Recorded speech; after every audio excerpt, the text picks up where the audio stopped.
Quiet on the set. Magandang umaga sa lahat ng kasali sa virtual press conference ng Philippine Statistics Authority para sa November 2021 inflation. Ako po si KM Mangilog, ang inyong host para sa press briefing na ito. Bago natin simula ng inflation report, nais naming ipahayag na ito ay naka-livestream sa PSA Facebook page. Updates are also tweeted via PSA Twitter gamit ang hashtag PHCPI.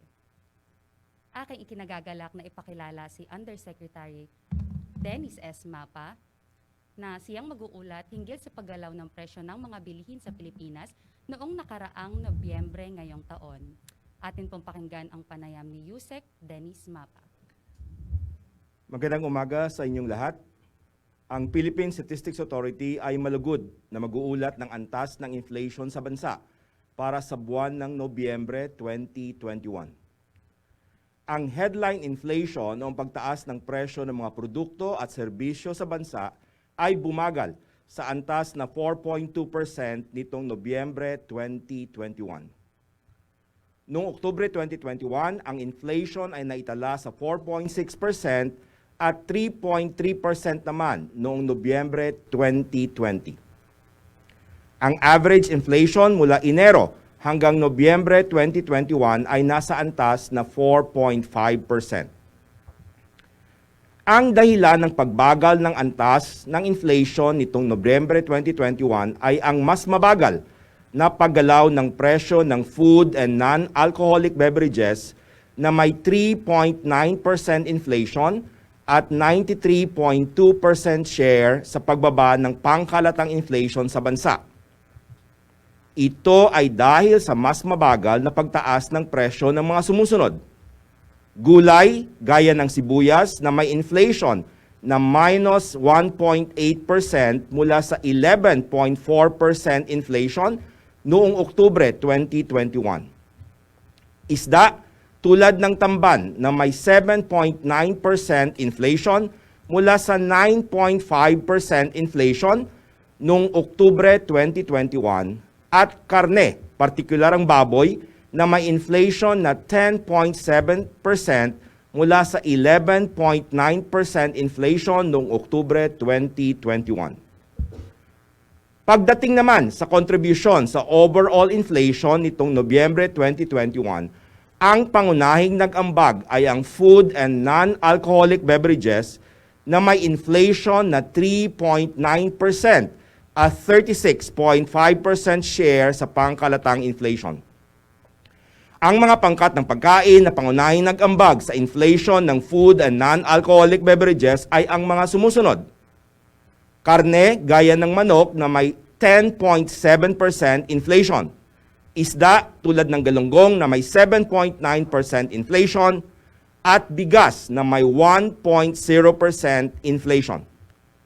Ang pangalawang commodity group na may pinakamalaking ambag sa pangkalatang inflation ay ang housing, water, electricity, gas, and other fuels na may 4.6% inflation at 24.7% share sa pangkalatang inflation. Ang mga malalaki ang contribution sa inflation ng housing, water, electricity, gas, and other fuels ay ang mga sumusunod. Electricity na may 10.3% inflation. LPG na may 30.7% inflation at renta sa bahay na may 1.4% inflation. Ang transport ang ikatlo sa may pinakamalaking ambag sa pangkalatang inflation nitong Nobyembre 2021. Ang commodity group na ito ay nagtala ng 8.8% inflation at 17.3% share sa pangkalatang inflation. Ang pangunahing nag-ambag sa inflation ng transport nitong Nobyembre 2021 ay ang mga sumusunod. Petroleum and fuels na may 42.1% inflation. Pamasahe sa tricycle, 2.6% inflation. At pamasahe sa eroplano na may 10.0% inflation. Sa mga major commodity groups, ang nagtala ng mas mabagal na antas ng pagtaas ng presyo nitong Nobyembre 2021 ay ang mga sumusunod. food and non-alcoholic beverages na may 3.9% inflation, alcoholic beverages and tobacco na may 7.5% inflation, at furnishing, household equipment, and routine maintenance of the house na may 2.4% inflation.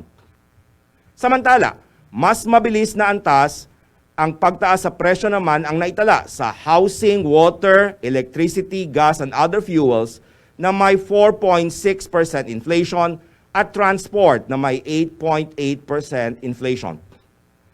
Nanatili naman sa kanilang antas ng inflation noong Oktubre 2021 ang mga sumusunod na commodity groups: clothing and footwear na may 1.9% inflation, health na may 3.2% inflation, communication 0.2% inflation, recreation and culture 1.0% inflation, education na may 0.7% inflation, at restaurant and miscellaneous goods and services na may 3.7% inflation. Sa National Capital Region, ang inflation nitong Nobyembre 2021 ay bumagal din sa antas na 2.9% mula sa 3.2% noong Oktubre 2021. Noong Nobyembre na nakarang taon, ang inflation sa National Capital Region ay naitala sa 3.5%. Sa National Capital Region, ang dahilan ng pagbagal ng antas ng inflation ay ang mas mabagal na paggalaw ng presyo ng food and non-alcoholic beverages na may 1.7% inflation at 94.8% share sa pagbaba ng inflation nitong Nobyembre 2021.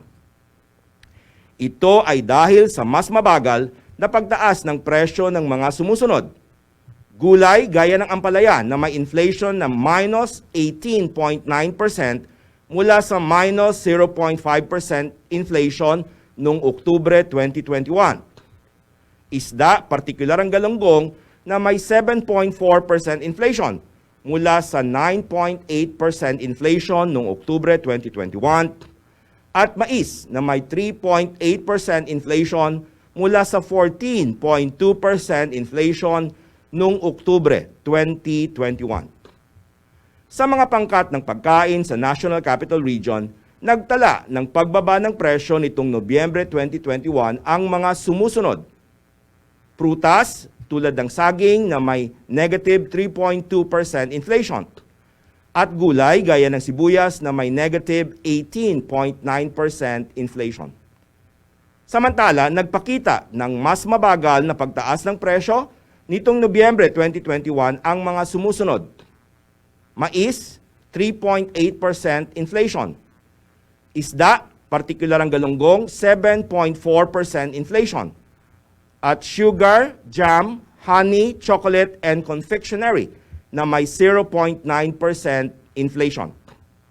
Samantala, mas mabilis na pagtaas ng presyo ang naitala sa mga sumusunod na pangkat ng pagkain: bigas na may 1.0% inflation; other cereals, flour, cereal preparation, bread, pasta, and other bakery products tulad ng tinapay na may 2.1% inflation; karne gaya ng baboy na may 8.8% inflation; gatas, keso at itlog na may 2.1% inflation; oils and fats, particular ang butter, na may 4.6% inflation; at food products not elsewhere classified tulad ng kalamansi na may 2.0% inflation. Ang inflation nitong Nobyembre 2021 sa mga lugar sa labas ng National Capital Region ay bumagal sa antas na 4.5% mula sa 5.0% noong Oktubre 2021.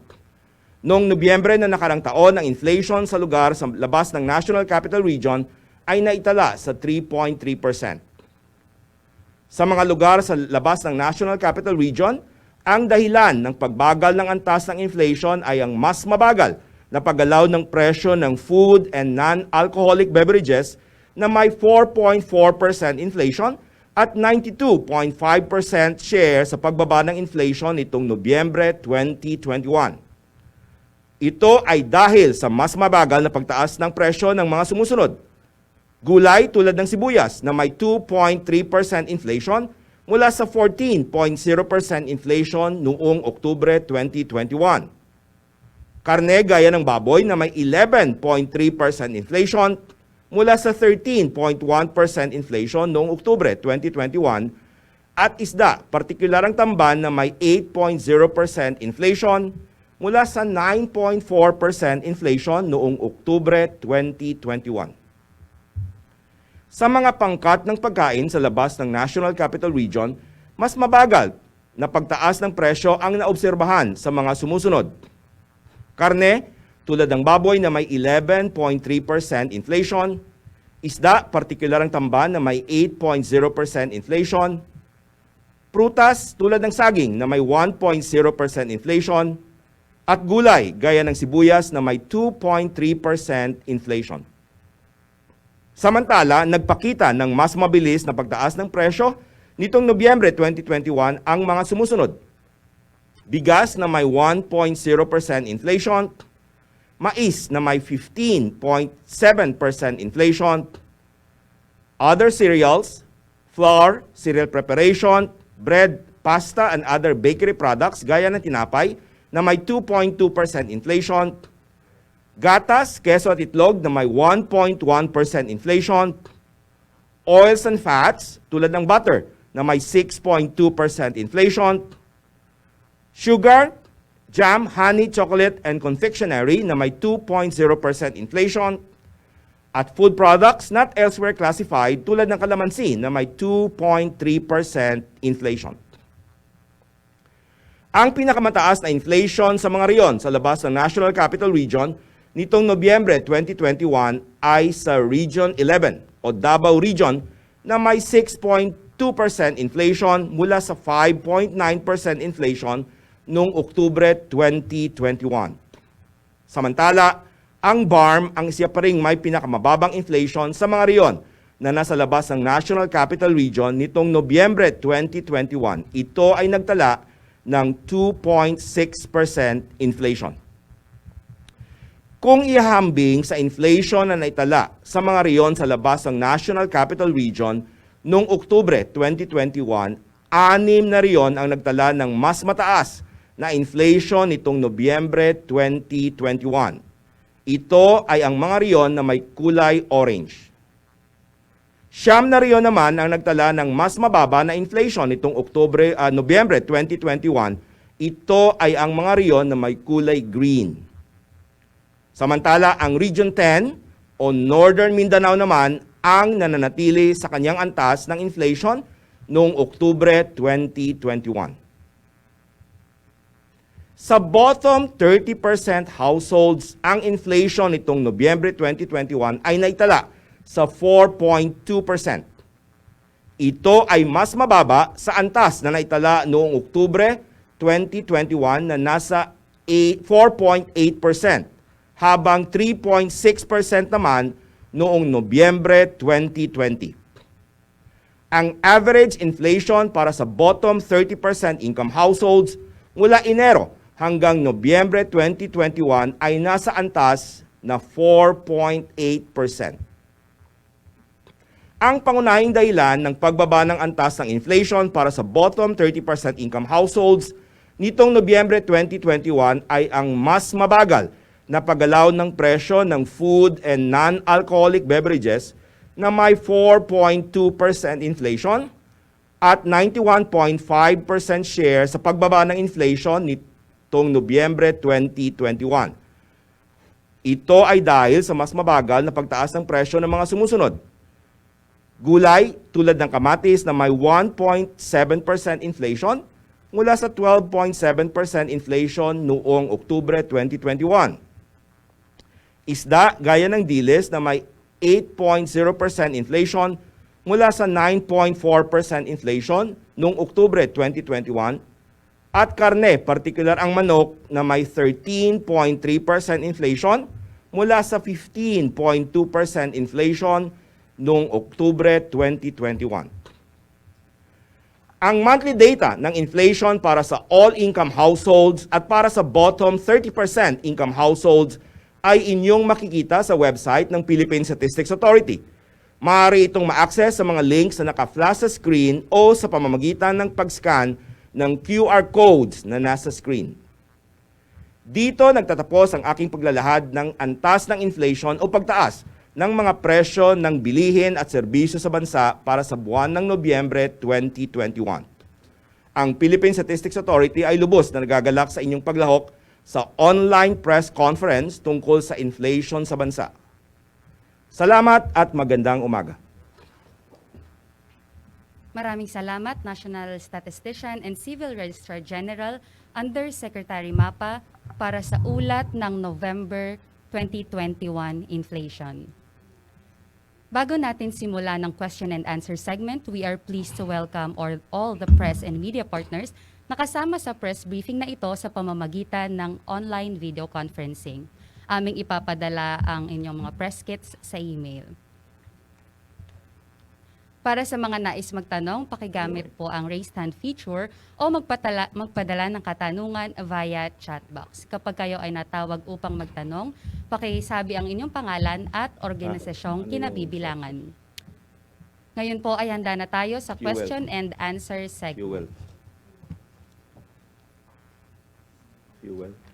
Meron po tayong unang katanungan mula kay Ms. Eileen Mencias of Abante. NS Dennis, what accounts for the increase in rice inflation in areas outside of NCR when palay prices were already failing because harvests have started coming in? Okay, thank you very much for the question. Yung inflation natin sa rice areas outside the National Capital Region nitong Nobyembre is 1.0%. Compared sa October, that's 0.5%. So basically, hindi naman siya significantly different sa ating, kung ititest natin yan. May mga paggalaw lang doon sa mga presyo ng bigas, particularly yung mga well-milled rice. So if you look at this, if you really test, kung mataas, slightly higher, 0.5 percentage point, but not statistically significant. Thank you. Thank you, NS Dennis. We have a follow-up question also from Ms. Eileen Mencias. How can the increase in meat inflation in NCR be explained when pork imports were meant for NCR as it had no pork production to speak of? Okay, thank you very much. Nakita namin itong mga nakaraang buwan, pababa na kasi yung presyo ng average retail price of pork sa National Capital Region. Pero itong Nobyembre ay tumaas siya muli. So for example, I'm just citing here some numbers. Noong October, yung average price of pork, pure meat, 1 kilo, sa National Capital Region ay about 311 pesos per kilo. Noong Nobyembre, ito ay nasa 332. Now, compared naman nung September na nasa 329. So mula September, 329 average price per kilo, bumaba na siya ng mga 311. Tumaas naman muli noong November, itong previous month ng November na nasa 332. Yung pork with bones, ang average price niya noong October ay nasa 282 at tumaas din siya ng mga 303 average noong November. Kung tingnan natin, comparative number noong September, ito ay nasa 295. So from September, bumaba siya ng October at tumaas muli nitong November. So yun na nakikita namin sa National Capital Region. Thank you very much. Thank you very much, NS Dennis. Ang susunod na katanungan ay mula kay Mr. Ben De Vera of Enquirer. NS Mapa, around this time last year, noong tumaas ang presyo ng baboy dahil sa ASF. As of November 2021, relatively mataas pa rin ba ang pork or meat inflation since still double digits year-on-year despite the high base effects? Yes, nakita natin na mataas pa rin yung ating pork inflation. Kanina nga sinabi ko yung prices sa ating pork in general, So for Philippines, yung year-on-year niya for pork lang sa pure meat ay nasa about 22%. For meat with bones, this is about 23% average. Although mas mataas ang inflation natin for areas outside the National Capital Region, but per unit price, as I've mentioned kanina, mas mataas sa National Capital Region itong November. So ito siguro ay dahil din sa demand ng pork, usually moving into the holiday season. Thank you. Thank you very much, Enes Dennis. Ang susunod na katanungan ay mula kay Mr. Ralph Rivas. Fuel. Enes Dennis, while inflation slowed, it's still above target. Globally, inflation remains high as well. Can the PSA say if the elevated prices are mainly due to global forces rather domestic factors? Thank you very much, Ralph. Kanina nakita natin, dalawa yung major sources ng increase inflation natin itong November. Una, yung housing, water, electricity, gas, and other fuels. At nakita natin yung mataas yung inflation natin sa electricity at sa LPG. Ang pangalawa ay yung transport, in particular yung fuels and petroleum. No? So ito talaga ay epekto ng mga pagtaas ng presyo ng oil sa global market. So yung food prices, itong November, particularly yung nakikita natin in the past na nagko-contribute sa inflation, like for example, gulay, isda, bumaba na siya. Yung karne, bumaba sa areas outside the National Capital Region. Medyo mataas ng konti sa National Capital Region because of the price of pork. But yun, yung contributors sa increase, the major contributors are basically the petroleum and fuels under transport. For November, that's 42.1%. At yung LPG, no, LPG ang kanyang inflation ay nasa 30.7%. Under naman doon sa housing, water, electricity, gas, and other fuels. Thank you. Thank you so much, Enes Dennis. Ang susunod na katanungan ay mula kay Time series Mr. daw. Warren de Guzman of ABS-CBN. May time series kayo dyan. When was the last time the inflation rate When? for the bottom 30% income households matched the national average? Moreover, how many consecutive months was in the rate higher than the national average?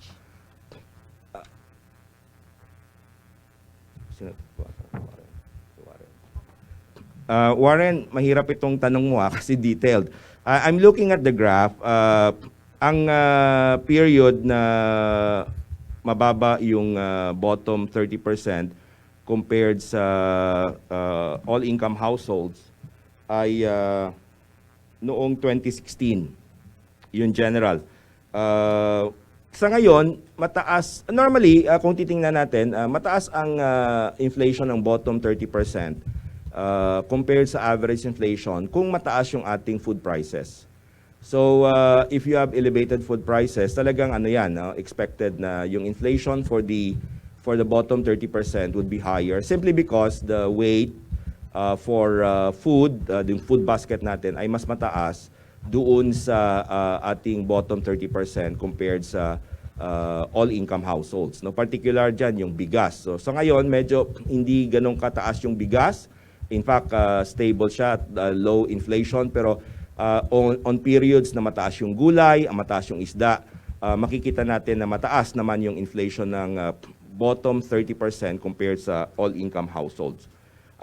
I will just send you siguro yung mga periods kung saan, because what I have here is the graph, so I have to check with my technical staff yung specific months and years.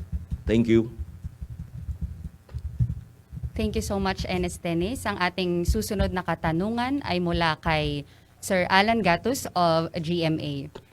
Enes Mapa, good morning. Sa mga nakalipas na linggo ay tuloy-tuloy ang pagbaba ng presyo ng petrolyo.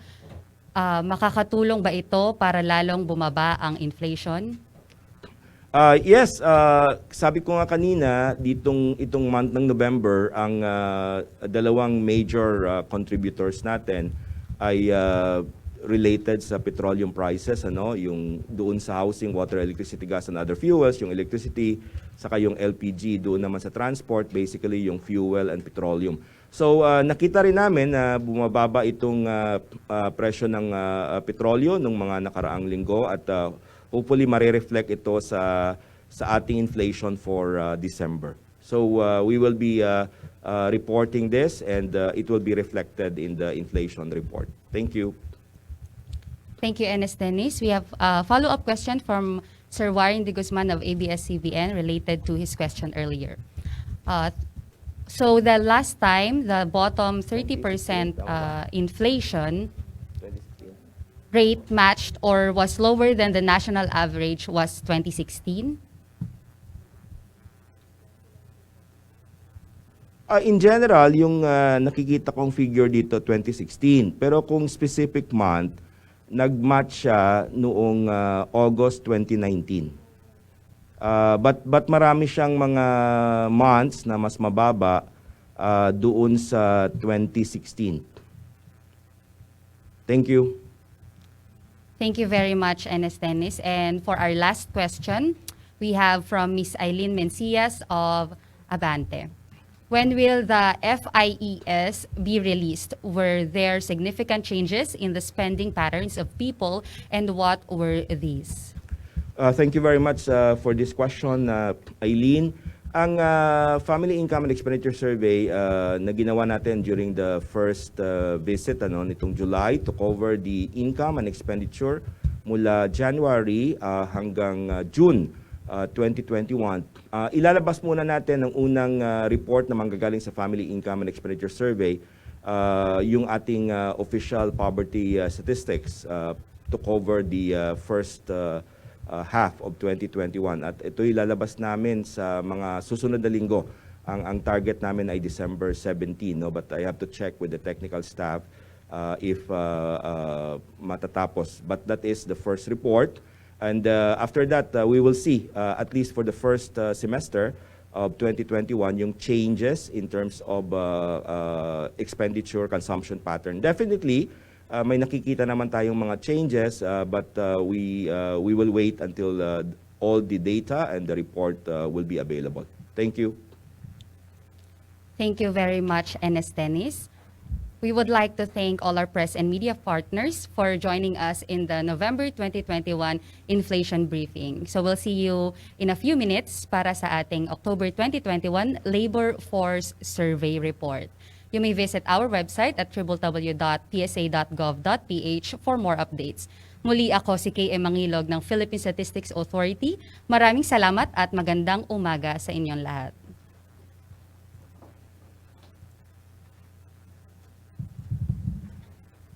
Okay.